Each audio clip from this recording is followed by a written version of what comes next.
comment mourir, comment partir avec la conscience tranquille.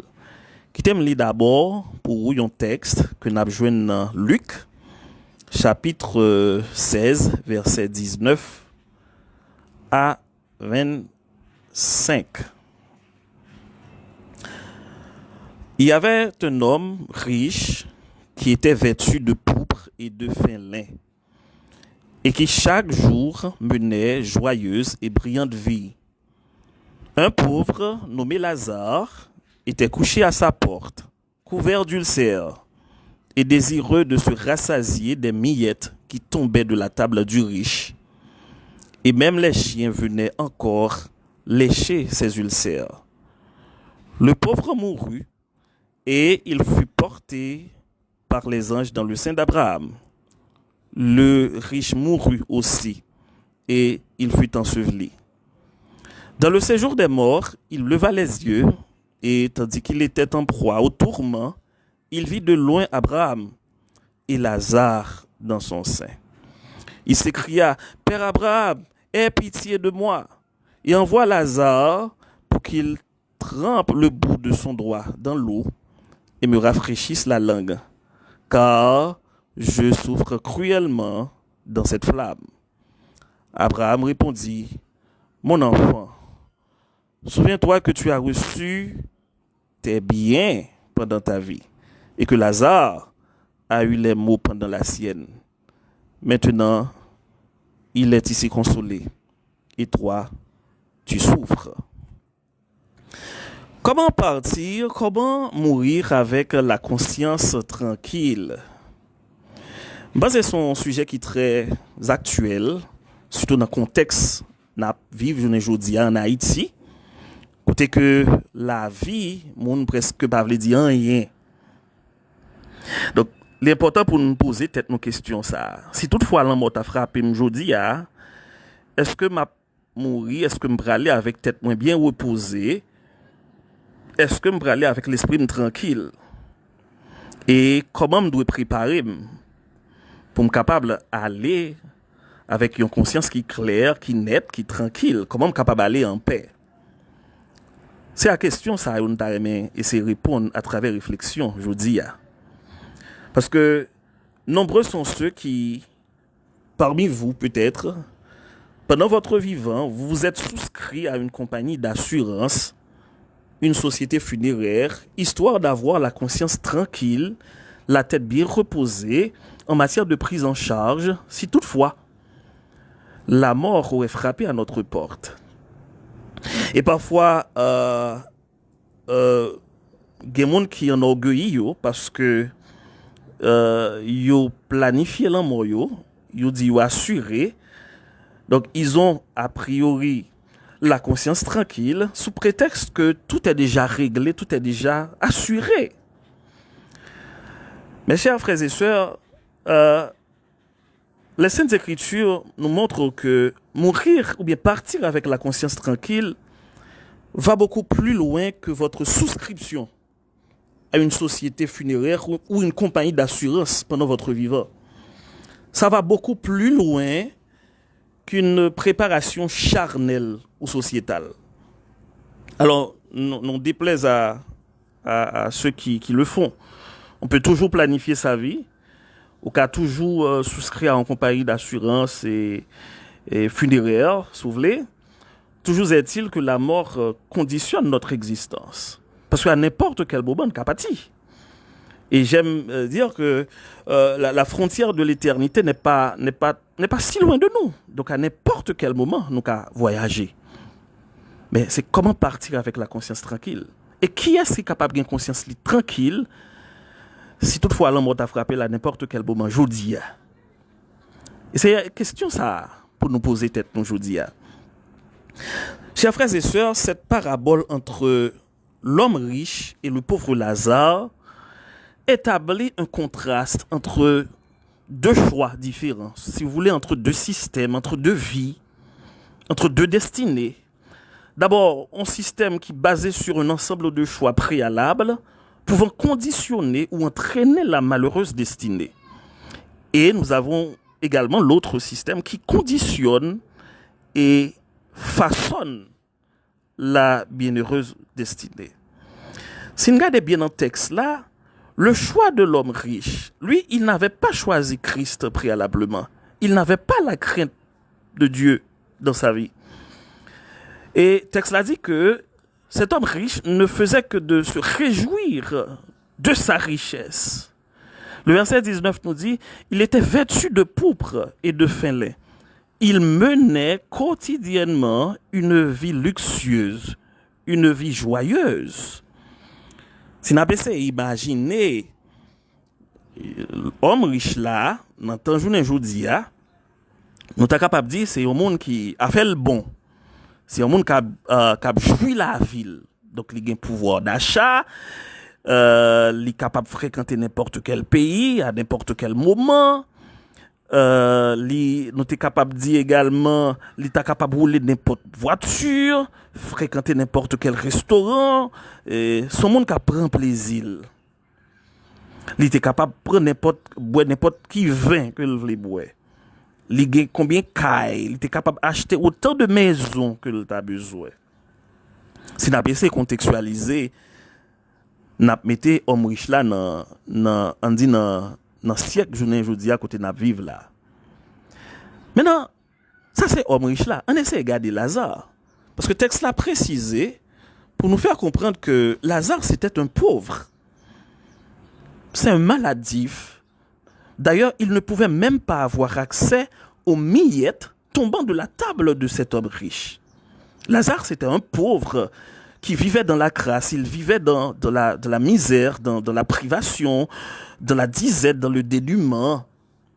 Alors, peut-être même comprendre que le texte n'a pas dit le fait que y a un monde pauvre ou tout est ticket pour aller dans le ciel.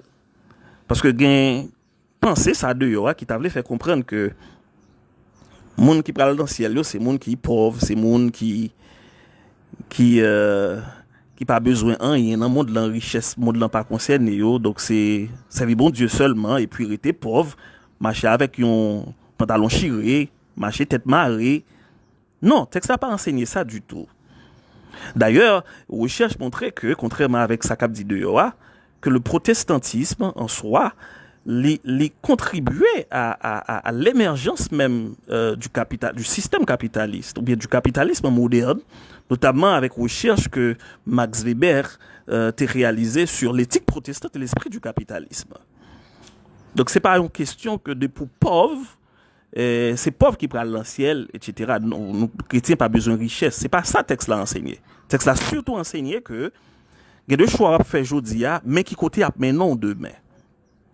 Et c'est ça que fait regarder là dans verset qui pi bayo, yo tous les deux mourir. Le texte nous dit que ces deux hommes viennent mourir. Tous les deux mourir, Lazare mourir, homme riche là mourir. Donc n'importe qui tout riche, qui tout pauvre, qui tout gagne en pile moyen, qui tout ou limité, qui tout doit vivre dans la privation, mon chez la mort à visiter à n'importe quel moment. L'important c'est qui j'ont pour aller. Est-ce que le vin frapper porte la caillou? Est-ce qu'on peut aller avec un esprit qui tranquille? Texte là dit que tous les deux monsieur ont mouru. Riche la mouru, pauvre la mouru. Nous qu'à imaginer funérailles de monsieur Sayo. Probablement le riche a reçu une cérémonie de first class. Évidemment, il était assuré, il avait tout planifié. Donc, il met dans tête que il pas de problème même s'il t'a mouru aujourd'hui et funérailles a fait. Donc, vous imaginez des biens en pile bagaille que le quitter derrière. Pour être capable peut-être garantir un gigantesque funérailles et quitter un pile corps, un pile moyen, un pile bien pour survivre famille avec parole. Parce que c'était sa planification par la télé. Donc, c'était une planification qui était plus sociétale, qui était plus sociale, si vous voulez. On imaginait funérailles Lazare. On imaginait comment Lazare enterré. On roulait peut-être dans une natte enseveli, mis dans un trou comme l'autre. Mais une cérémonie de pauvres, une cérémonie peut-être humiliante aux yeux de la société, aux yeux du monde, aux yeux de ses amis, parce qu'il était pauvre lui. Et c'est là n'a posé tête nos questions. Entre deux monsieur Sayo, qui est-ce qui t'a capable de dire que le mourit avec l'esprit tranquille? Qui est-ce dans deux monsieur Sayo qui t'a capable de dire que bon, désormais, on est capable de dire que on est parti avec l'esprit bien reposé, conscience moins en paix, conscience moins tranquille. Peut-être que mon cap dit bon c'est homme riche là, non, c'est faux et c'est archi faux. Et sincèrement, je vous le dis, de ces deux hommes, c'est Lazare qui fut parti avec la conscience tranquille. Pourquoi? C'est parce qu'il mourait avec Jésus-Christ. Il avait de la crainte pour Dieu. Donc, condition sine qua non pour moun mourir avec l'esprit tranquille, pour moun aller avec l'esprit en paix, avec tête bien reposée, c'est lorsque le mourir avec Jésus-Christ. Étant donné que, parce que le texte l'a dit que il a été transporté par les anges dans le sein d'Abraham. Si vous regardez au verset 22, donc ça corroboré, ça montre effectivement qu'il choisissait Christ a priori et qu'il mourait avec Christ, qu'il avait de la crainte pour Dieu. Et malgré sa pauvreté, malgré au fait que Lazare était pauvre, mais Lazare c'est Sila qui était parti, qui était voyagé, qui était mouru, sauvé avec l'esprit tranquille. Il savait que celui qui est mort avec Christ ne faisait que se reposer dans son cercueil. Lazare vivait l'espérance, Lazare avait l'espérance de la résurrection des morts. Et c'est dans perspective ça, Jésus, lorsqu'il a parlé avec Marthe en Jean chapitre 11, verset 25-26, je cite ce texte, il dit qu'il est la résurrection de la vie. Celui qui croit en lui vivra, quand bien même il serait mort. Et quiconque vit et croit en lui ne mourra jamais. Donc ici, il n'y a plus qu'une vague d'espérance en la résurrection des morts. Cela veut dire que la fin de notre existence corporelle ne débouche pas sur la mort, mais sur la vie auprès du Père avec Christ. Même Jean l'écrit dans 2 Corinthiens 4, verset 14. Car nous le savons tous, celui qui a ressuscité le Seigneur Jésus nous ressuscitera, nous aussi avec Jésus, et il nous placera avec vous près de lui. Chers frères et sœurs dans le Seigneur, l'important pour nous fixer position aujourd'hui, parce qu'à n'importe quel moment, nous pouvons voyager. À n'importe quel moment, nous pouvons filer n'aller. Et je dis avec question, balle perdue ça. Si c'est dans plan mon Dieu pour aller aujourd'hui, est-ce qu'on dit oui ou pour aller avec l'esprit tranquille? Chers frères et sœurs, la réalité de la mort, c'est une certitude inéluctable. Mais son imprévisibilité la rend d'autant plus frappante.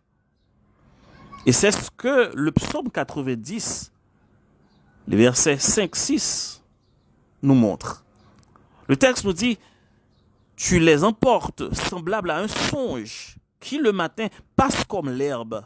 Elle fleurit le matin et elle passe. On la coupe le soir et elle sèche. Remarquez cette image poétique dépeint la vie humaine comme quelque chose d'éphémère, semblable à une herbe qui se fane un jour. Et aujourd'hui, dans le contexte haïtien, cette vérité revêt une dimension encore plus tragique, avec surtout l'insécurité omniprésente, avec les violences et la menace constante des balles perdues, rappelle quotidiennement que la mort peut frapper sans avertissement. Sans avertissement.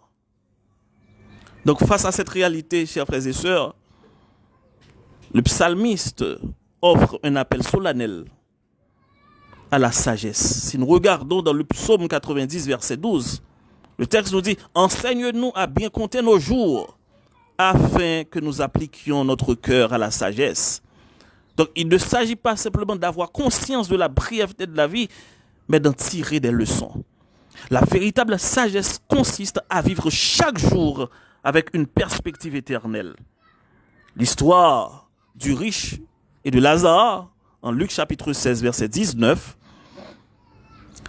à 25, montre que cette vérité est incontestable. Le texte nous dit que le riche, ayant vécu dans l'insouciance, plus tard, il va réaliser qu'aucun calcul n'est possible après la mort. Cependant, Lazare, bien que pauvre sur terre, meurt dans la paix, avec la conscience tranquille. Il meurt dans la paix. Il avait reçu la consolation éternelle. Chers frères et sœurs, l'important pour nous fixer position, nous. L'important pour nous contrôler le choix n'a fait aujourd'hui, pour nous garder, pour nous prendre sans nous le n'a fait choix aujourd'hui. Parce que l'auteur qui dit le succès tout comme l'échec dépend du choix initial. Et c'est ça le texte l'a montré là. Il y a des choix à faire aujourd'hui, demain si Dieu le veut, ou qu'à regretter toute vie. Remarquez, contrairement à ce que vous pourriez imaginer, le riche ici, il s'était trompé sur toute la ligne. Le riche confondait vitesse et précipitation. Il ne saurait avoir la conscience tranquille, lui, parce qu'il mourrait sans Christ. Il n'avait pas la crainte de Dieu. Selon le verset 22, 23, il a été transporté au séjour des morts. Et le texte a dit qu'il était en proie aux tourments de toutes sortes, aussi spectaculaires, aussi extraordinaires, soit ses funérailles. L'Ipatka dit qu'il partit avec la conscience tranquille, parce que la vive nos tourments éternels, lui-même. Ou capable d'une biographie ou bien un panégyrique de plus d'une centaine de pages. Vos funérailles peuvent réunir des grandes personnalités à travers le monde. Votre cercueil peut être diamanté. On pourrait même louer vos bonnes œuvres. Mais si c'est sans Christ que vous êtes parti, vous n'auriez jamais la conscience tranquille.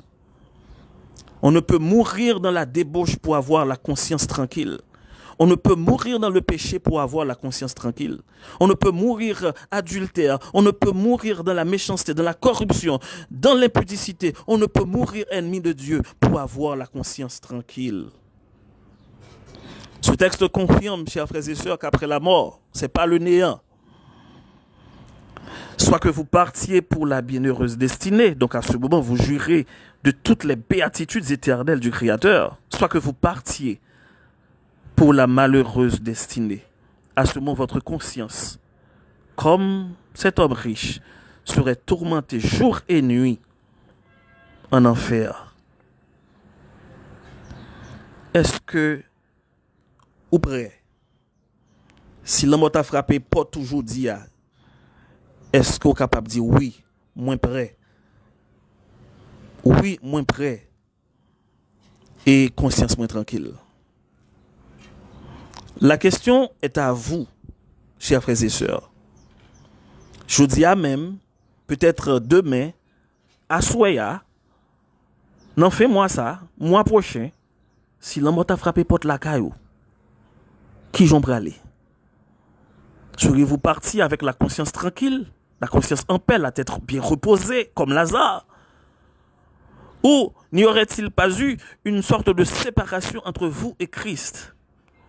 Ou auriez-vous rencontré le Seigneur Jésus pour vivre éternellement avec lui dans le paradis? Qui côté ou bralé? Ces questions, ça m'a invité nous à réfléchir sur lui. Je dis,